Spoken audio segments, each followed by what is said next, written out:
It is 13 August 2020. It is Thursday of the 19th week in Ordinary Time. The first reading comes from the book of the prophet Ezekiel. The word of the Lord came to me. Son of man, you live in the midst of a rebellious house. They have eyes to see, but do not see, and ears to hear, but do not hear, for they are a rebellious house. Now, son of man, during the day while they are looking on, prepare your baggage as though for exile.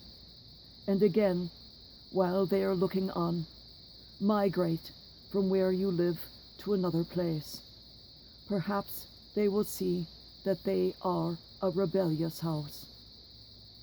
You shall bring your baggage like an exile in the daytime, while they are looking on.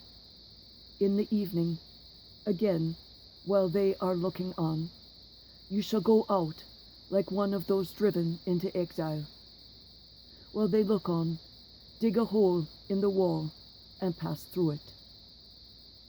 While they look on, shoulder the burden and set out in the darkness. Cover your face that you may not see the land, for I have made you a sign for the house of Israel. I did as I was told.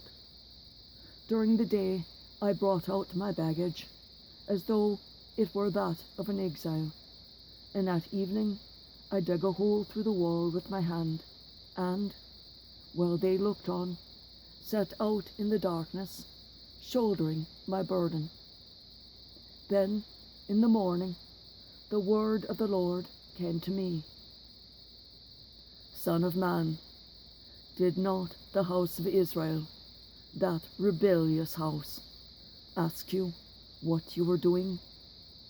Tell them, thus says the Lord God. This oracle concerns Jerusalem and the whole house of Israel within it. I am a sign for you. As I have done, so shall it be done to them. As captives they shall go into exile. The prince who is among them shall shoulder his burden and set out in darkness, going through a hole he has dug in the wall, and covering his face, lest he be seen by anyone. The word of the Lord. Thanks be to God.